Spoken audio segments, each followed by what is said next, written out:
श्री शिवाय नमस्तुभ्यम दोस्तों, जैसे कि दोस्तों आप सब जानते हो कल है गुरुवार का दिन और गुरुवार के दिन पड़ रही है पूर्णिमा तिथि, जो कि बहुत ही खास और विशेष होती है।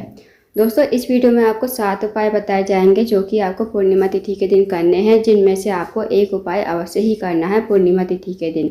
उपाय बहुत ही ज़्यादा विशेष है दोस्तों। अगर आपकी कोई मनोकामना है धन को लेकर, व्यापार को लेकर, नौकरी को लेकर, तो आप उपाय को अवश्य कीजिएगा पूर्णिमा तिथि के दिन, यानी कि गुरुवार के दिन। पूज्य गुरु जी कथा को सुनकर उपाय को अच्छे से समझाने का प्रयास करेंगे। तो आइए दोस्तों जानते हैं उपाय कैसे करना है। दोस्तों पहला जो उपाय है वो है मनोकामना पूर्ति के लिए। यदि आपकी कोई विशेष मनोकामना है धन को लेकर, व्यापार को लेकर, नौकरी को लेकर, तो आप इस उपाय को अवश्य कीजिए। इस उपाय को करने के लिए आपको लेना है 1 चावल का दाना, 1 बेलपत्र। जो आप चावल का दाना लोगे, बेलपत्र लोगे, वो कहीं से खंडित नहीं होना चाहिए, इस बात का ध्यान रखना। साथ ही दोस्तों आपको 1 लोटा जल लेना है तांबे के पात्र में।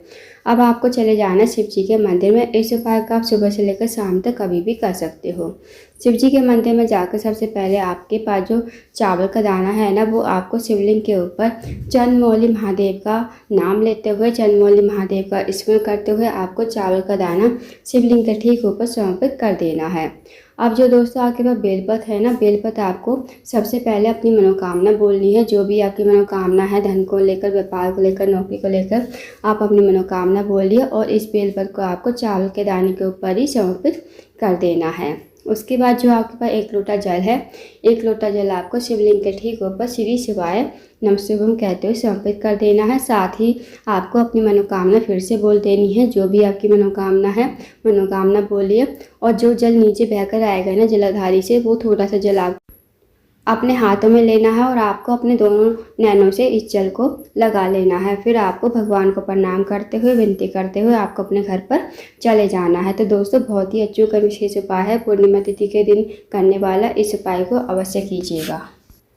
अब जानते हैं दोस्तों अगले उपाय के बारे में। अगला जो उपाय है, अगर आपके जीवन में धन की कमी है, पैसों की तंगी है, या फिर आर्थिक तंगी से बहुत ज़्यादा परेशान हो, या फिर आपका कोई कार्य है बहुत दिन से अटका हुआ है, आप किसी कार्य के लिए बाहर जाते हो, आपको सफलता नहीं मिल पाती है, तो इस उपाय को करके देखिएगा पूर्णिमा तिथि के दिन।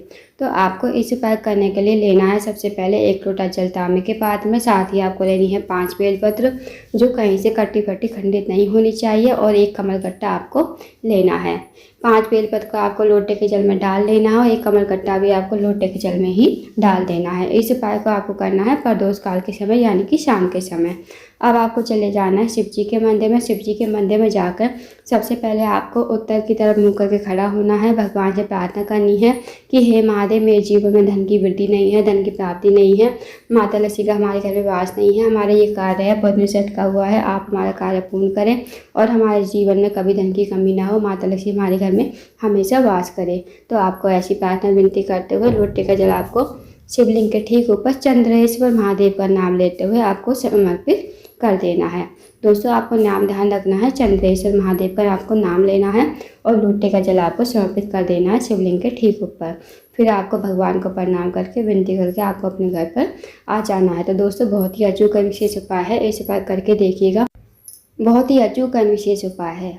अब जानते हैं दोस्तों अगले उपाय के बारे में। अगला जो उपाय है दोस्तों वो है आपके बच्चों के लिए। यदि आपके बच्चों का मन पढ़ाई में नहीं लगता है, बच्चों की आंखें बहुत ज़्यादा कमज़ोर है, तो आप इस उपाय को अवश्य कीजिएगा पूर्णिमा तिथि के दिन। आपको क्या करना है, आपको सबसे पहले लेना है 1 पीपल का पत्ता और आपको अपने घर में खीर बनानी है।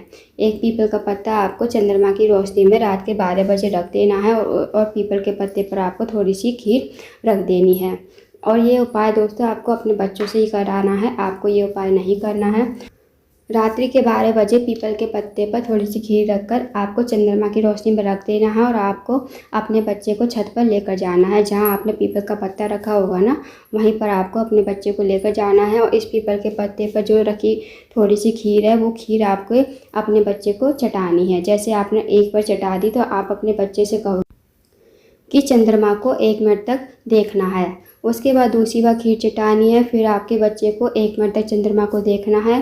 फिर तीसरी बार खीर चटानी है, फिर आपके बच्चे को 1 मिनट तक चंद्रमा को देखना है। 5 से 7 मिनट आपको चंद्रमा को आपके बच्चे को देखने के लिए कहना है। मतलब 5 जितनी बार खीर चटाओगे ना, 5 बार खीर चटा देना और 5 बार आपके बच्चे को चंद्रमा के दर्शन करने हैं, मतलब नैन मिलाने हैं उनसे। बस इस छोटे से उपाय को करना है। जो भी आपके बच्चे की आंखें कमज़ोर हैं, उसे नहीं दिखता है, तो उसकी जो चश्मा चढ़ा हुआ है ना उसकी आंखों पर, वो चश्मा हट जाएगा और उसका मन पढ़ाई में लगने लगेगा। तो इस उपाय को अवश्य कीजिएगा। आप जानते हैं दोस्तों अगले उपाय के बारे में। अगला जो उपाय है वो है गर्भवती नारियों के लिए। गर्भवती नारी क्या करे, पूर्णिमा तिथि के दिन उन्हें चंद्रमा की रोशनी में कम से कम खड़े होना है। चंद्रमा के जो नाभि होती है ना, उस पर मतलब चंद्रमा की रोशनी पड़नी चाहिए। तो इससे आपका बच्चा कभी विकलांग पैदा नहीं होगा और आपका बच्चा चतुर होगा, विद्वान होगा और साथ ही पढ़ने में वो बहुत होशियार होगा। तो दोस्तों आपको कम से कम 2 मिनट तक गर्भवती नारियों को चंद्रमा की रोशनी आपकी नाभि पर पड़नी चाहिए। तो इस उपाय को अवश्य कीजिएगा पूर्णिमा तिथि के दिन। अब जानते हैं दोस्तों अगले उपाय के बारे में। अगला जो उपाय है दोस्तों वो है रोग मुक्ति के लिए। यदि आपके घर में कोई व्यक्ति काफ़ी दिन से बीमार पड़ा है, उसकी जो बीमारी है दूर होने का नाम नहीं ले रही है, साथ ही अगर आपके घर में किसी व्यक्ति को श्वास जैसी बीमारी है या फिर सांस लेने में कठिनाई होती है, दमा जैसी बीमारी है, तो इस उपाय को अवश्य कीजिएगा। इस उपाय करने के सबसे पहले आपको अपने घर में खीर बनानी है। थोड़ी सी खीर बना लीजिए और साथ ही आपको लेने हैं 5 पीपल के पत्ते।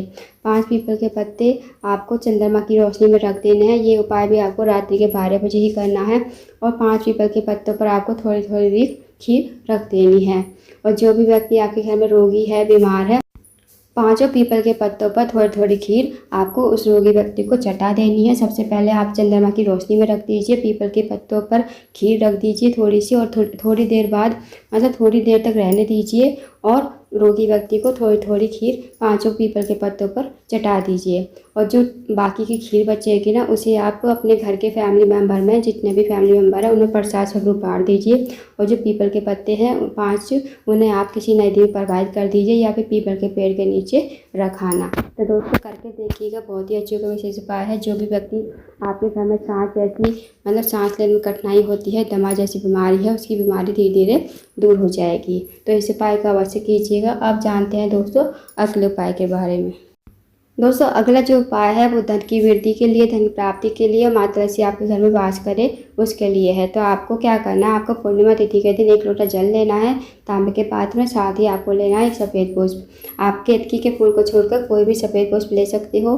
अब आपको चले जाना है शिव जी के मंदिर में। इस उपाय को आप सुबह से लेकर शाम तक कभी भी कर सकते हो। सबसे पहले आपको शिव जी के मंदिर पहुँचकर उत्तर की तरफ मुँह करके खड़ा होना है और आपके पास जो सफ़ेद पुष्प है ना, वो आपको शिवलिंग के ठीक ऊपर समर्पित कर देना है, श्री शिवाय नमस्तुभ्यम कहते हुए। उसके बाद दोस्तों जो आपके पास 1 लोटा जल है, वो आपको शिवलिंग के ऊपर अपनी मनोकामना कहते हुए, जो भी आपकी मनोकामना है, धन से जुड़ी कोई समस्या है, अपनी समस्या कहिए और लोटे के जल का आपको शिवलिंग के ठीक ऊपर समर्पित कर देना है, श्री शिवाय नमस्तुभ्यम कहते हुए। इस उपाय को यदि आप करते हो तो आपके घर में कभी धन की कमी नहीं होगी, माता लक्ष्मी आपके घर में हमेशा वास करेगी। तो दोस्तों इस उपाय को भी करके देखिएगा, बहुत ही अचूक विशेष उपाय है। अब जानते हैं दोस्तों अगले उपाय के बारे में। दोस्तों अगला जो उपाय है वो है रोग मुक्ति के लिए। आपको कितनी बड़ी बीमारी है ना, तो इस उपाय को पूर्णिमा तिथि के दिन अवश्य कीजिएगा। सबसे पहले आपको लेना है एक पीपल का पत्ता। पीपल के पत्ते पर आपको रख देने हैं थोड़े से कच्चे चावल। उसके बाद कच्चे चावल रखकर पीपल के पत्ते पर आपको ये जो उपाय है ना, रोगी व्यक्ति को करना है, इस बात का ध्यान रखना।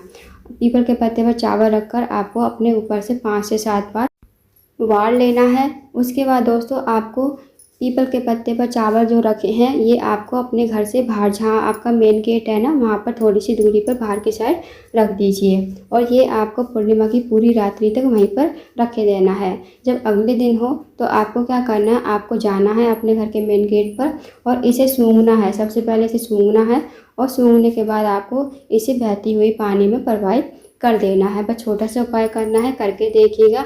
जो भी आपको बड़ी से बड़ी बीमारी होगी वो बीमारी आपकी छूमंतर हो जाएगी। तो दोस्तों करके देखिएगा, बहुत ही अच्छा विशेष उपाय है। तो दोस्तों ये थे कुछ विशेष उपाय जो आपको पूर्णिमा तिथि के दिन करने हैं। इन उपाय को अवश्य कीजिएगा। अगर आपको जानकारी पसंद आई हो, वीडियो को लाइक करें, शेयर करें, चैनल को जरूर सब्सक्राइब करें, कमेंट बॉक्स में श्री शिवाय नमस्तुभ्यम हर महादेव जरूर लिखें।